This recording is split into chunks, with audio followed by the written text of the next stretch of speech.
Juillet a laissé la place à août en un temps record cet été, et les nombreux jours de pluie se sont enchaînés avec des éclaircies puis du soleil, et tout est passé tellement vite. Le jardin change de jour en jour, les couleurs, les fleurs, et quand le ciel est gris, on se croirait presque déjà en automne.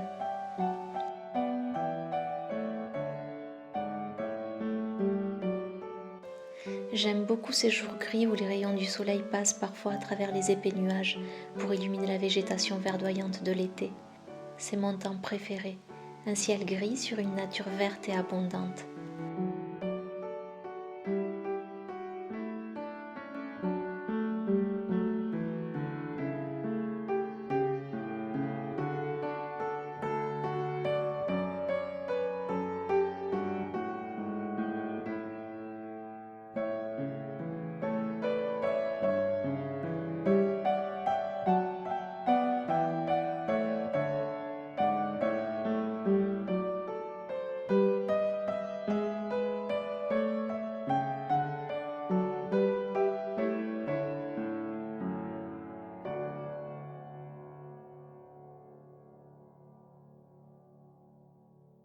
J'ai acheté un autre chapeau, je le trouve très joli.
J'ai passé les dernières semaines à écrire mon nouveau livre et quand je me concentre sur un projet pour le finaliser, je ne fais que ça.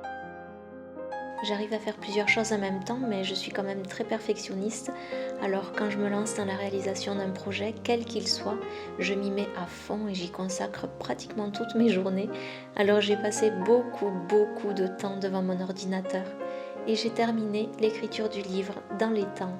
Il doit sortir dans les librairies et les magasins mi-septembre et il est déjà disponible en précommande sur mon site internet.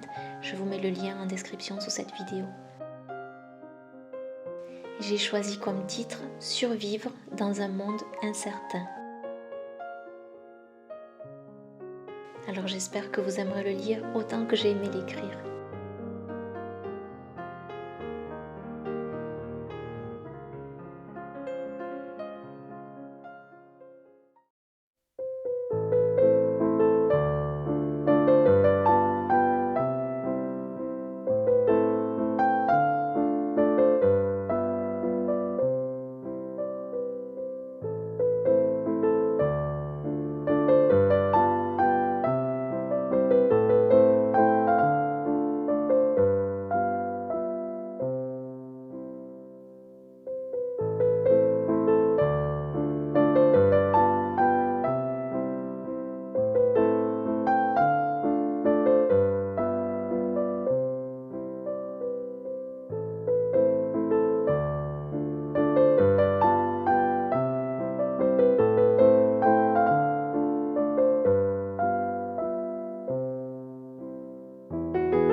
J'avais envie depuis longtemps de mettre des plantes grimpantes dans cet ancien puits. C'est un puits en pierre avec du fer forgé et cette année je suis vraiment très contente du résultat. J'aime les anciens jardins à l'anglaise et le style victorien et j'avais envie de donner à cet endroit une atmosphère un peu victorienne, édouardienne. Alors j'avais d'abord planté des verveines et des sauges, des fleurs blanches, violettes et bleues. Et les graines d'hypomée violette ont poussé et ont donné ces magnifiques fleurs qui sont aussi vives et éclatantes sous un ciel gris que sous les rayons du soleil.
Et puis je viens de me rendre compte que je finis toujours par filmer dans ma salle de bain parce que j'aime la luminosité dans cette salle de bain, j'aime cette salle de bain parce que je l'ai faite moi-même. Je suis très contente d'avoir réussi ce que je voulais dans cette salle de bain en fait. Je voulais de la pierre sur les murs, sur le sol, je voulais la même pierre en fait, que ça fasse un peu oui, une ambiance ancienne et je vais vous montrer les petites niches que j'ai faites et que je trouve jolies.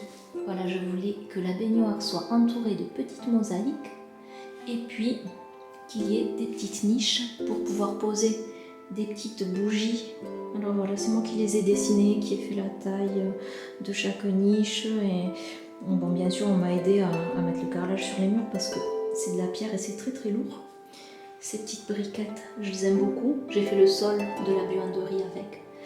Et donc, voilà, je voulais faire une marche et je l'ai faite là, voilà, pour que la baignoire en fait soit dans un petit coin comme ça, tranquille.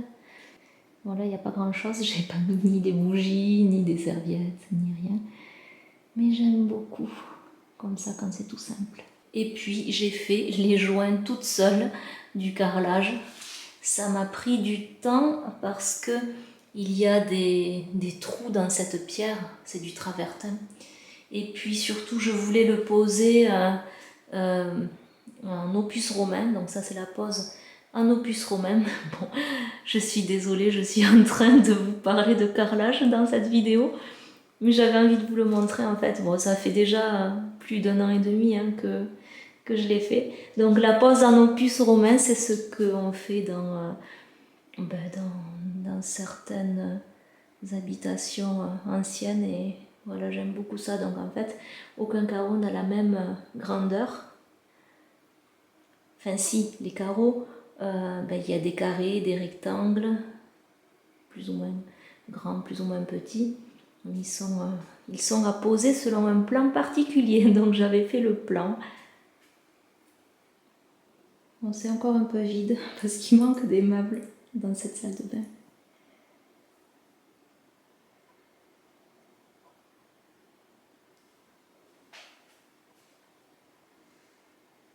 Et là derrière, vous avez mon garage. Et le fond du jardin. Enfin, le jardin que j'appelle le jardin de derrière, avec le marronnier. Et tout au fond, on ne les voit pas, mais tout au fond, derrière les arbres, très très loin quand même, eh bien il y a le verger et les poulettes.